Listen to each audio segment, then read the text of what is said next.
So yun mga idol ko, welcome back again to my channel. Ayan, so yun, syempre happy na naman tayo ngayon kasi muli na naman tayong nagkita. Ayan, so yun, idol ko, meron akong gustong i-share sa'yo ngayon.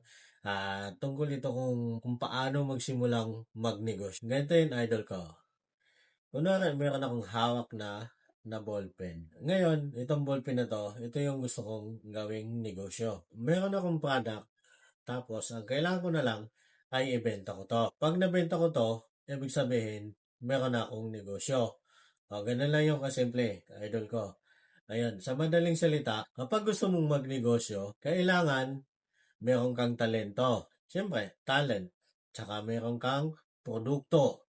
Ayan, tapos, kailangan meron kang mapagbebentahan. No, na nangangailangan nun. Kunwari, itong ballpen. Hahanap ako ngayon ng mapagbebentahan ko nito. Di ba? May product na ako, may talent ako, tapos hahanapin ko yung pagbebentahan ko nito para magkameron ako ng negosyo. No? Yung ganun, magkakatandem yung tatlo na yun. Ngayon, basic lang magnegosyo.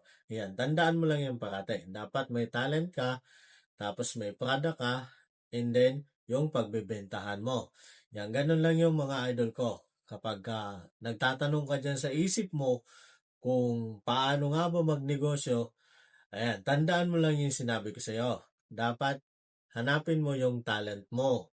Hindi ko sinabing itong ballpen ang ibenta mo na. Sample ko lang yung kanina. Hanapin mo yung talent mo kung saan ka magaling. For example, magaling kang magluto. O di kaya magaling ka magaling ka magkarpentero. Ayan, gumawa ka ng mga bagay-bagay na pwede mong ibenta pero pagandahin mo siya. Talent ang tawag dyan kasi gumana yung isip mo tapos pinag-isipan mo yung bagay na yon and then ikaw yung gumawa mismo. Pag naibenta mo yon, meron ka ng negosyo. Ayan, madali lang yung mga idol ko. Kung yun pa rin ang tanong mo dyan sa isip mo ng paulit-ulit, tanggalin mo na yan. Masyado kang mai-stress kapag paulit-ulit mong iniisip yan kung paano magnegosyo. Basic lang magnegosyo. Idol ko, tandaan mo lang, may talent ka, tapos may product ka. Pag hindi product, ibig sabihin, service. Service yung sa tao. Yan, ganon. And then, yung pagbebentahan mo nun. O di kaya, yung pagsisilbihan mo nun.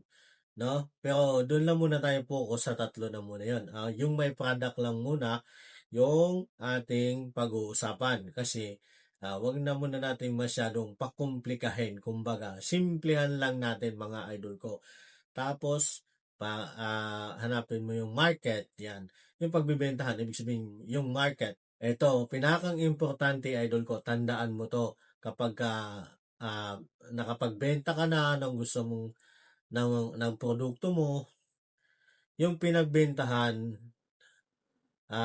ipunin mo yan, hindi ko sinabing itabi ha, ipunin mo yan at i-reinvest mo uli. Ibili mo uli ng ganong bagay. Yan. O di kaya, ng ganong bagay uli. Para lumaki ha, focus lang muna tayo doon. Kunwari, sa ballpen. Bili mo siya uli ng ballpen. Yan. Kung isa lang to ngayon na nabenta mo, ibig sabihin, sa susunod, nabibili ka, dalawa na to. Yan. Para dumami na siya, dalawa. Paunti-unti lang mga idol ko. Step by step, kumbaga. Ayan. So yun, idol ko, sana naman ay malinaw.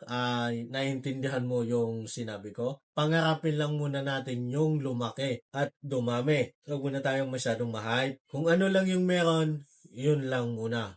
Okay?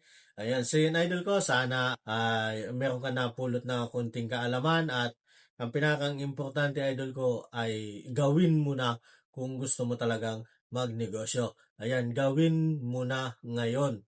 Yun lang yun. Kasi pag bukas pa, hanggang susunod na bukas, hindi mo na magagawa yan. Ayan, so yun, idol ko, sana naman ay may napulot kang konting kaalaman. At kung ngayon mo nga lang pala ako nakilala at napanood, ako nga pala si Joel Gotlay de la Vega, isa akong negosyante. Yung kumbaga, hindi pa tayo ganun kagaling. Nag-aaral pa tayo, napupulot pa tayo ng mga idea doon sa mga experience na dadaanan natin sa araw-araw. Ayan, so yun, sama-sama tayong sikapin natin na matuto sa larangan ng ganito kasi ito lang yung pinakang the best na way para tayo ay makasurvive, no? Makasurvive doon sa hirap ng buhay. Ayan sa yun, idol ko, hanggang sa muli nating pagkikita. Hanggang dito lang muna ang ating munting usapan na to. Ayan. See you, idol ko, sa next vlog.